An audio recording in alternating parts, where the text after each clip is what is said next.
to The Hypnotist, the show that gives you inside access to cutting-edge hypnosis with real clients facing genuine issues.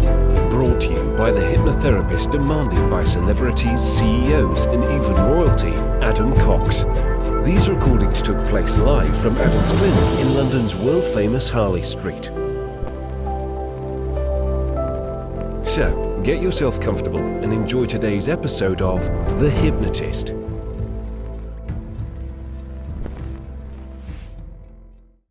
Hi, it's Adam here. Now, have you ever been worried or scared or afraid of being rejected or abandoned?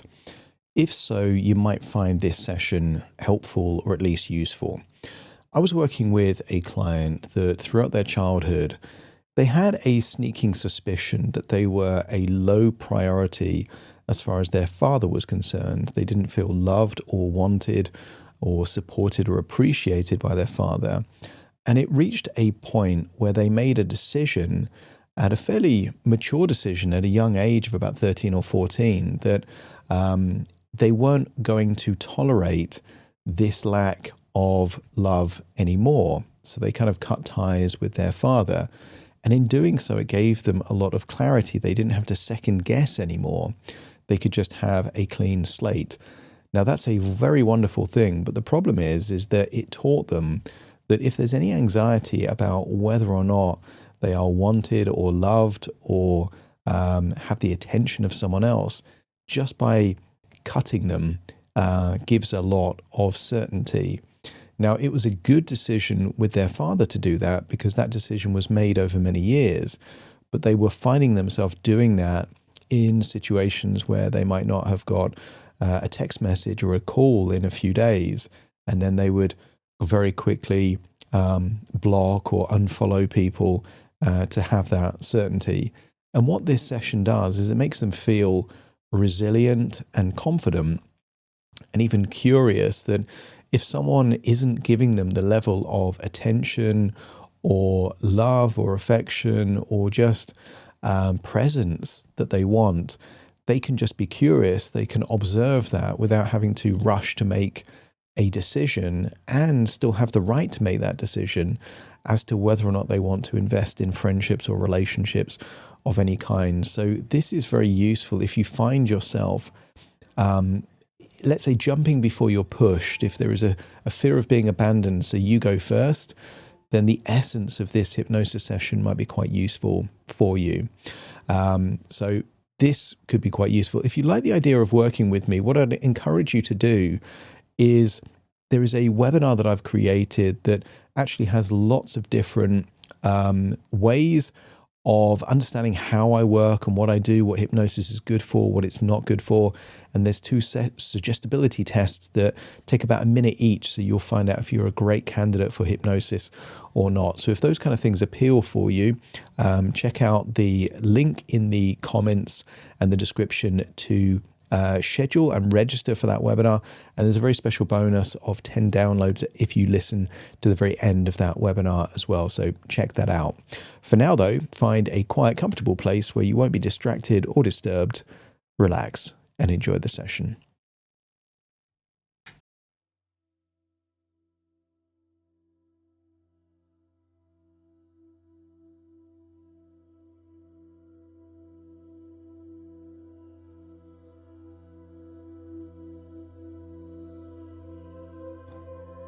Take a deep breath in. And as you breathe in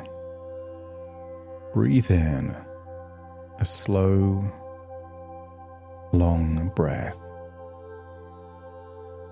of pure relaxation.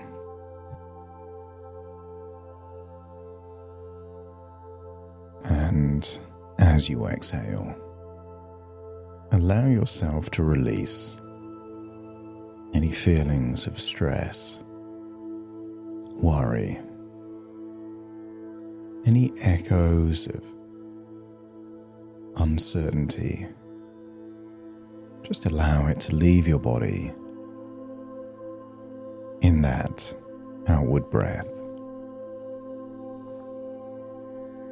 breathing in that resourceful feeling of calm and relaxation.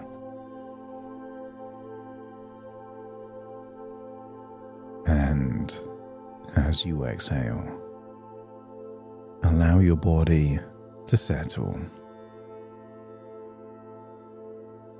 the calm to relax, to connect.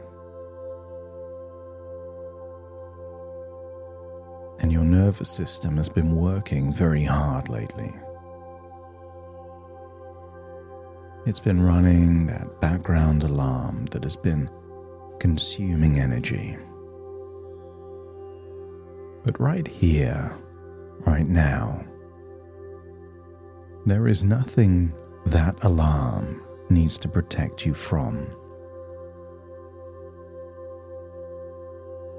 Here there is only your breath, your own presence, and genuine safety.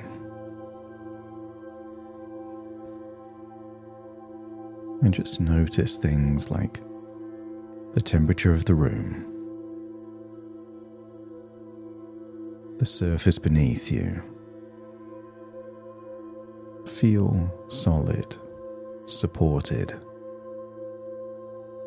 That chair can hold your body weight without being asked.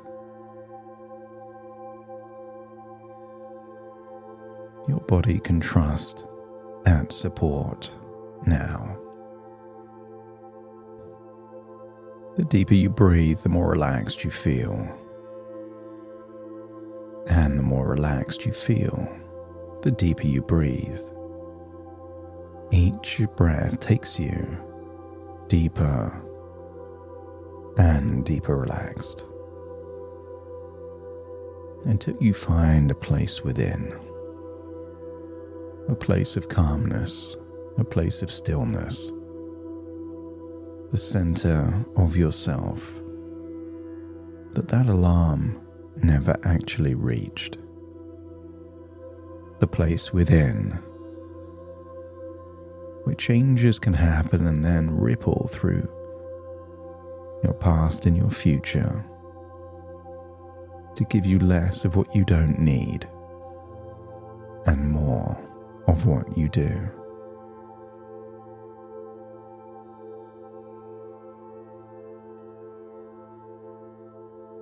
And you know that part within you, that part that became extraordinarily skilled at reading signals, at sensing when someone's warmth was present and when it was withdrawing, of interpreting intention when someone cared, when they didn't, when they were interested and when they weren't. And this skill was not a flaw. This was a form of adaptation to help you survive. That younger version of you, learning that relationship with your father, where that consistent warmth was not readily available. Think of that younger version of you and how they developed a finely tuned antenna for the signals that predicted whether emotional safety was coming or going. Subtle things like a shift in tonality, a few days with no contact, a change in pattern, an absence where presence was expected. And that young version of you had that antenna that picks up exactly the precision it was trained to do.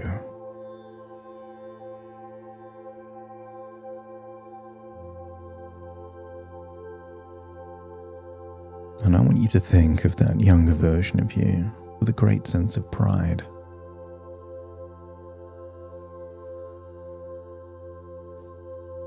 a great deal of maturity, the ability to discern, to protect, to have boundaries. So when you think of that younger version of you, you can hold that idea with compassion and not criticism. This response was installed in a childhood designed to protect you. A person who criticizes herself for having a fear response that was built before she could build it differently is being unkind to someone. That younger version of you who did exactly what they needed to do. The alarm was protection, and that alarm arrived before you could protect yourself. And now, as an adult, you have resources that younger version of you didn't have. And therefore, the alarm system, the antenna, can recalibrate.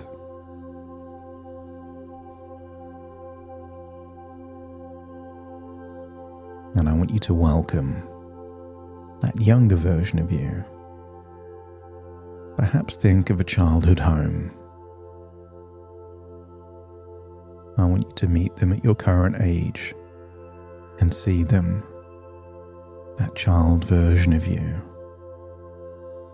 The one who first learned that silence from someone could mean danger. Just allow that younger version of you to be present.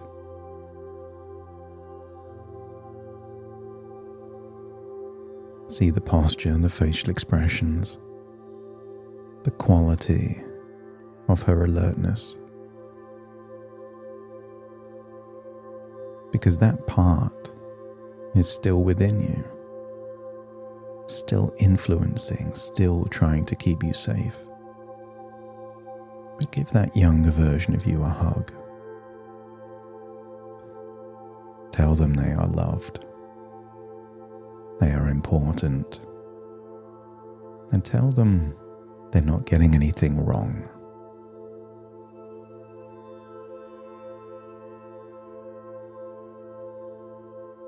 In fact, compliment them on their empathy, their emotional acuity, their ability to read the room, interpret expressions, delays, tonality. But maybe that child within is tired from needing to pay attention and watch all the time. So tell this younger version of you that you see them and you know why they've been doing this. Thank the younger version of you for keeping you both safe the only way you knew how.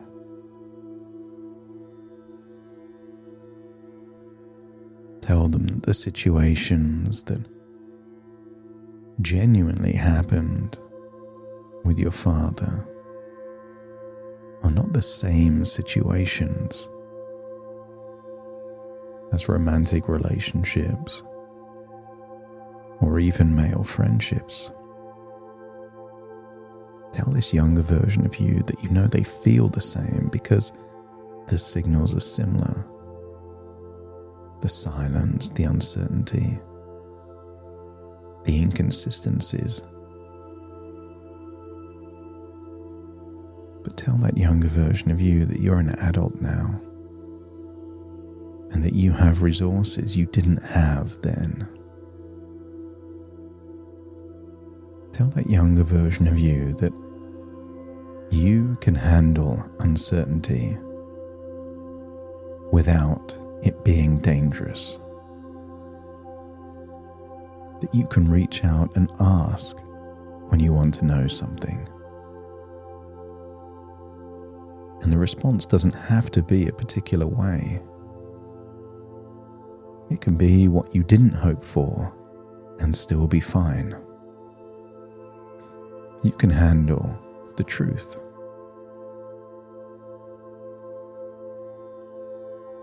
Not every relationship that doesn't work out is abandonment or rejection.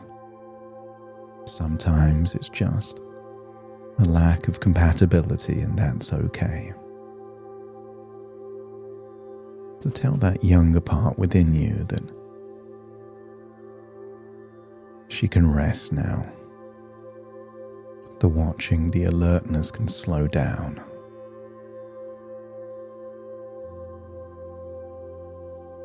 That child within has been too responsible. But tell that younger child that you are here now. You are paying attention. And you can handle whatever comes. And just allow that younger part to receive this. And maybe they seem to relax or smile. That the weight of that responsibility on that childlike part within can finally be taken away from them.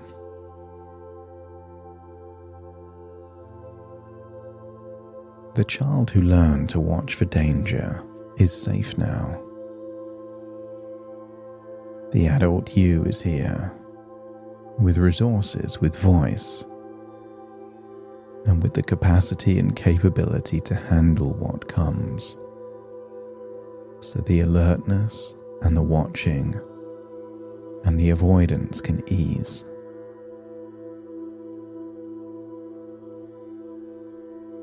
Uncertainty in early relationships is not a signal of danger, just a natural condition of two people still finding out about each other. And your unconscious can install the capacity to be comfortable in that not yet known, the same way you already do with female friendships. With a female friend, if they message for a few days and then stop, it doesn't trigger that same response. Therefore, your brain already knows how to be fine, how to not need to overthink, to replay.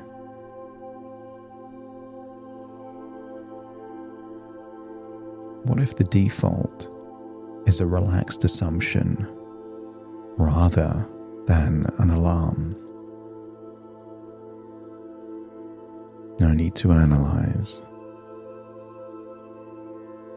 And that anxious mind doesn't need to create certainty by running away or blocking.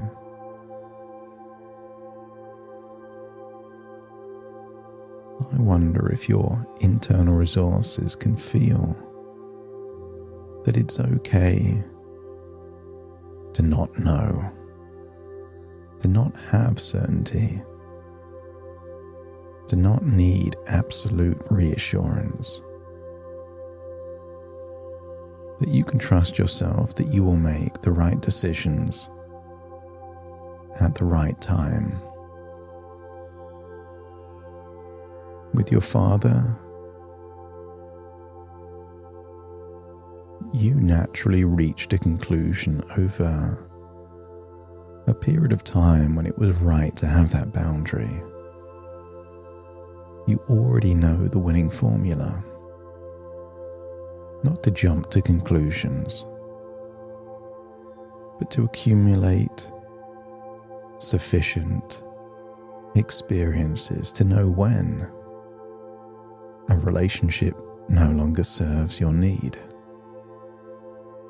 It doesn't need to be an instant reaction. It can be a thoughtful choice.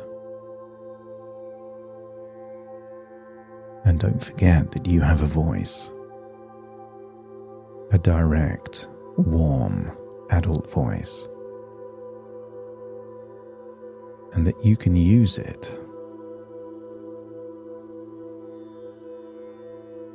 You could send a message, a voice note. You could call someone.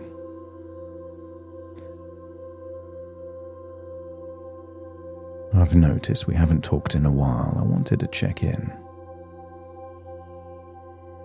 Is an act of self-respect rather than a risk to be managed. Because the fear was always of the response. That by you creating certainty means you couldn't be rejected if you had already done the rejecting. But at what cost?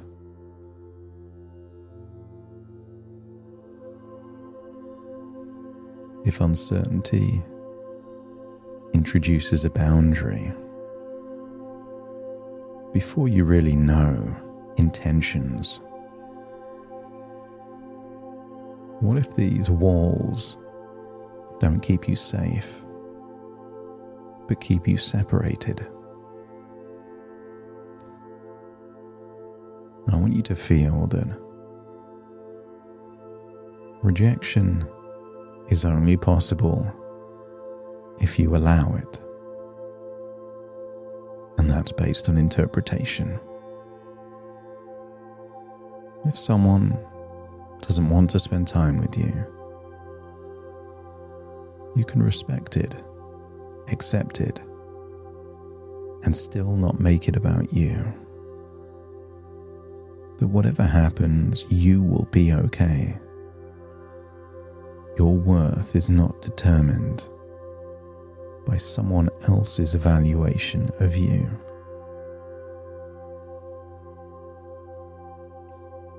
So allow your unconscious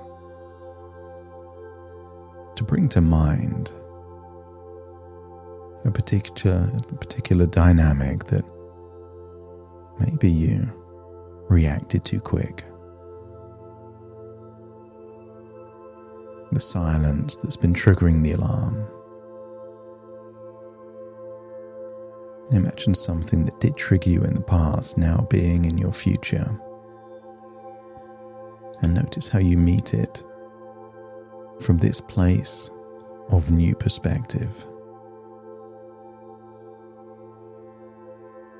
Silence arrives, something changes, the antenna picks it up. But instead of the familiar cascade of overthinking and withdrawal, something different is available. A quality of settled curiosity. I don't know what this means yet. And not knowing is okay. And if I want to know, I can simply ask. The voice is available if you choose it. Warm, simple, direct. And whatever comes back, the foundation holds. The self-worth doesn't fluctuate because the adult is handling it.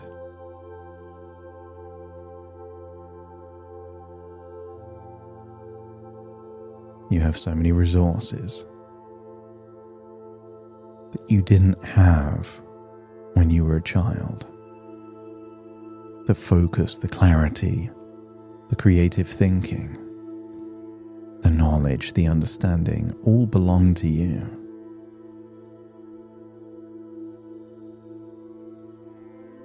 And that alarm can now be the equivalent of an email that you may or may not read, rather than a warning of danger.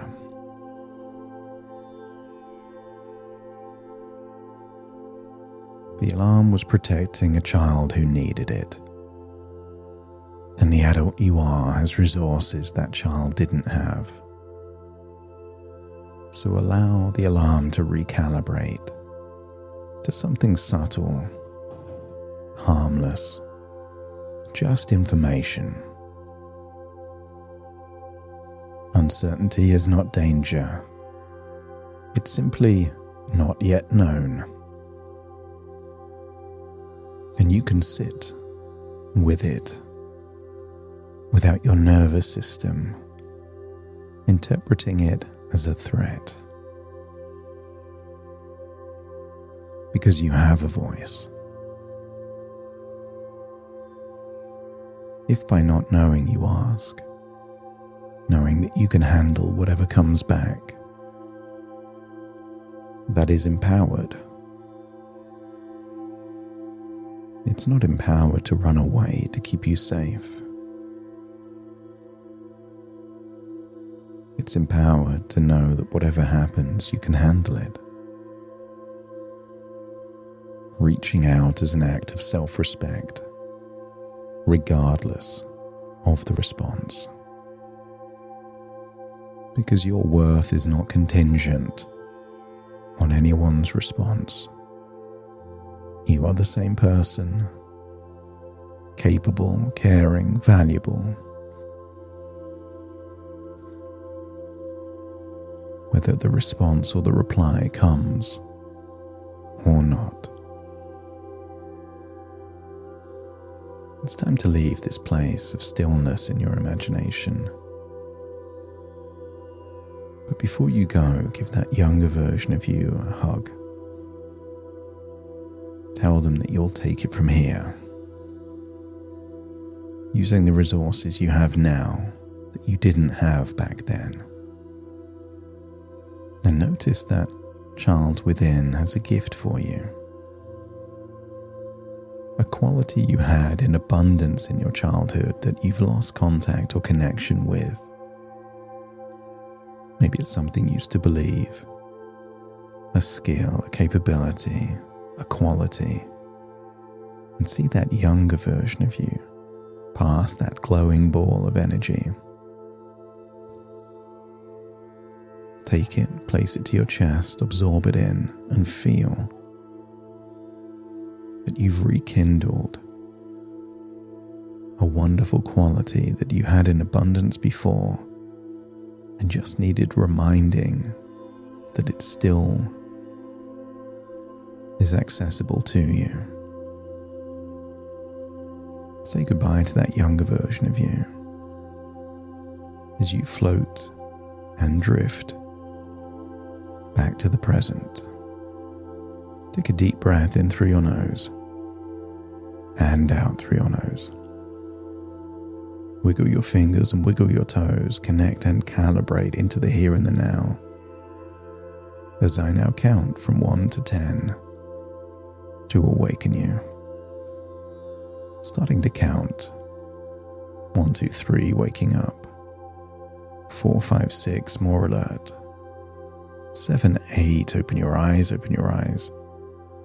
9, 10, wide awake, wide awake, wide awake.